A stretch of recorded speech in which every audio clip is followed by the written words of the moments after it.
Ok. Déjà, je vais vous dire un secret. La Chine, aujourd'hui, est en train de devenir la première superpuissance économique mondiale. La Chine. Ce n'est pas seulement à cause de son nombre d'habitants, parce que c'est vrai que ça compte, mais c'est à cause d'une chose qu'ils ont eu à faire ces dernières années. Ils ont copié. Ils ont copié. La plupart des technologies de l'Occident, les Chinois se sont évertués à les regarder, à s'en inspirer, à les copier. Il fut un temps où on caricaturait même presque tout ce qui était chinois comme, souvent on dit, ça c'est Shintok, ça c'est Shintok. Vous avez déjà entendu cette expression pour dire que c'est quelque chose de copié. Mais avec ça, la Chine a copié pendant longtemps. Mais aujourd'hui, qui d'entre vous a entendu parler de la 5G? Est-ce que vous savez que la 5G, c'est la Chine qui est en avant, qui est en lead sur la 5G? C'est-à-dire de la première G, première génération, c'était l'Occident. Deuxième génération, c'était l'Occident. Troisième génération, jusque-là, la Chine copiait. La 4G, c'était l'Occident. Maintenant, là, il y a une rupture. La 5G a été lancée par les Chinois. C'est pour ça qu'il y a eu beaucoup, à l'époque de Trump, Huawei, ils ont créé beaucoup de problèmes.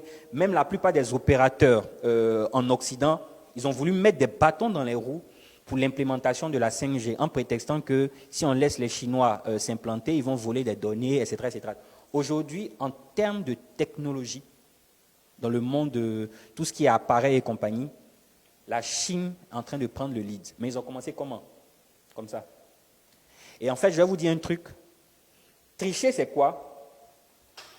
C'est par exemple, tu fais la même chose qu'une personne, tu ne diras jamais que c'est cette personne qui t'a inspiré. C'est un peu comme lorsque vous faites un mémoire. Vous savez, vous avez le droit de citer des extraits, mais vous devez juste mentionner la source. Si vous ne mentionnez pas, c'est du plagiat. Dès que tu mentionnes, ce n'est pas du plagiat, parce que tu as reconnu que voilà la source qui m'a inspiré. Le principe avec ne tricher, et ça aussi c'est un problème que l'école vous a mis ça en vous. Parce qu'à l'école, en fait, on n'a pas le droit de copier sur son voisin, en fait. Chacun sa feuille, chacun se débrouille, Dieu nous pousse. Si tu regardes sur ton voisin, oh, le tricheur, on t'attrape, on te fait moins 2, moins 3. Donc l'école a mis en... La plupart des gens qui étaient brillants à l'école, c'est eux qui n'aiment pas copier.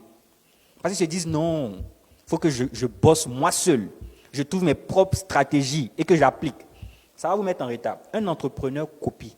Et une phrase très célèbre, je crois que c'est un auteur français qui a dit ça. Il y a M. Oussama Hamar, c'est quelqu'un que je suis beaucoup, qui cite ça souvent dans ses masterclass. Il dit, les vrais artistes copient, les génies volent. C'est-à-dire lui-même, il va plus loin dans cette affirmation. Et je vous assure, c'est vrai. On ne vous demande pas d'inventer la poudre de riz. Regardez quelqu'un, voilà ce qu'il a fait, copier. La façon la plus simple pour entreprendre, c'est de copier quelque chose. Beaucoup d'Ivoiriens savent ça. Vous allez voir souvent, les gens copient souvent par effet de mode. Il fut un temps où en Côte d'Ivoire, ce qui était à la mode, c'était les lavages auto. Quand quelqu'un fait, on voit que ça marche, tout le monde s'en va faire lavage auto. Ces temps-ci, chez les femmes, c'est onglerie. Parce qu'une ou deux ont fait, on voit qu'elles gagnent beaucoup d'argent, tout le monde s'en va faire. Donc ne faites pas les choses sans passion ou sans appel. Par contre, quand vous sentez que vous devez faire une activité, regardez toujours, ayez ce réflexe. Numéro 1, vous cherchez à regarder quels sont les leaders dans le domaine. Vous cherchez à regarder leur modèle, leur business model. Et vous cherchez à copier. Et n'ayez pas honte de dire à vos proches, ou chaque fois que vous avez le micro, j'ai copié sur cette personne. Ou même si vous êtes trop orgueilleux pour dire j'ai copié, dites je me suis inspiré de cette personne. Moi, lorsque j'ai décidé de rentrer dans les masterclass, parce que je ne faisais pas ça, moi, la première masterclass qu'on a eu à faire, c'était l'année passée en février. Ma toute première masterclass, je l'ai faite en février 2020. Et lorsque j'ai voulu faire, je me suis inspiré de quelqu'un qui s'appelle M. Vincent Cadio. Je ne le connaissais pas avant. Mais une fois, j'ai vu un extrait d'une formation qu'il avait eu à faire au Palais de la Culture, à la salle de 4000 places. Et j'ai vu qu'il avait rempli la 4000 places. Je dis, ah, ça c'est qui prend? C'est-à-dire, c'est pas artiste de coupé décalé, c'est pas un humoriste. Il prend la salle de 4000 places et il remplit la salle. Et c'est là que je me suis intéressé à son parcours, j'ai vu ce qu'il faisait. Et je me suis dit, il faut que je fasse une première masterclass. Toutes les fois, même à lui-même, chaque fois que j'ai eu l'occasion de le croiser, je lui dis toujours, je me suis beaucoup inspiré de toi. Je n'en ai même pas honte. Mais aujourd'hui, quand vous me regardez, lui-même aujourd'hui me félicite parce qu'en moins d'1 an, ce que j'ai eu à faire dans le domaine des masterclass, même lui, il ne les avait pas imaginé comme ça. La seule chose que je n'ai pas encore fait, je n'ai pas encore pris la salle de 4000 places à Numambo. Mais normalement, en 2021, fin 2021, on va la prendre. Donc, j'observe quelqu'un, je décide de faire les masterclass, je regarde quels sont les leaders, quels sont ceux qui le font. Donc, je vois beaucoup sur la toile. Parmi les plus réguliers, parmi les plus connus, je les regarde, j'observe. J'ai observé aussi à l'étranger, il y a un monsieur qui s'appelle M. Claudel Nobissier, un Camerounais. Lui aussi, je lui ai écrit en inbox, je lui ai dit, franchement, j'admire beaucoup ce que vous faites, je vais m'inspirer de vous. Aujourd'hui, lui et son équipe aussi, depuis le Cameroun, ils ne font que parler de ce que M. Yann Amon fait en Côte d'Ivoire.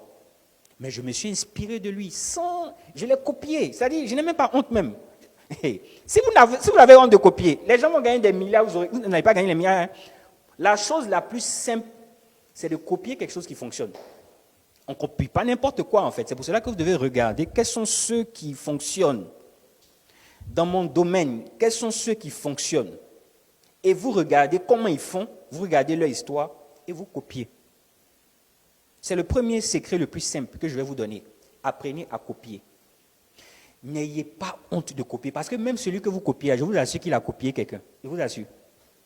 Ne pensez pas qu'il y a des personnes à qui Dieu parle ou bien eux, ils reçoivent des... S'il n'a pas copié, il a eu l'idée dans un livre. Par exemple, moi, dans l'immobilier, il y a beaucoup de choses que je n'ai pas copiées sur des personnes, mais j'ai vu ça dans des livres écrits par des Américains, par des Anglais, par des gens comme ça. Donc, en fait, tu peux être en train de lire un livre, et puis tu vois quelque chose qui se fait là-bas, ça t'inspire, et tu fais, en fait. Tu seras peut-être le premier à le faire en Côte d'Ivoire. Regardez les compagnies. Qui ici est sur Orange, parmi vous? Qui est sur MTN? Qui est sur Move? Est-ce que vous savez qu'il y a Orange Money, il y a MTN Money, il y a Move Money? Qui a commencé le premier? On s'en fout en fait. Mais aujourd'hui, tout le monde fait. Pourquoi ils font? Parce que c'est un business model qui marche. Aujourd'hui, Orange Money gagne, c'est-à-dire, de toute façon, Orange gagne dans Orange Money là. Ça fait que même si aujourd'hui, en crédit d'appel, les gens ne s'appellent plus, les gens s'appellent sur WhatsApp. Mais ce qui gagne dans Orange Money, c'est beaucoup plus ou tout autant que ce qu'ils gagnaient dans la téléphonie. Vous pensez que MTN va se plaindre pour dire Orange, tu m'as copié? Ou bien Move va dire, on s'en fout. Le principe, c'est que l'un d'entre nous l'a fait, nous les autres, on a vu et on a copié. Donc si Orange copie MTN, ou bien MTN copie Orange, toi, you be you, tu es qui pour ne pas copier les autres en fait? Je ne sais pas si vous voyez un peu la logique. Donc souvent, vous êtes dans des activités qui ne marchent pas, ou qui ont des difficultés. Vous êtes en train de vouloir chercher la solution peut-être miracle, mais peut-être la solution miracle, c'est de juste regarder quelqu'un qui marche et puis de copier. Quand moi j'ai fait les masterclass, j'étais sûr que ça allait marcher. Pourquoi? Parce que j'ai vu des gens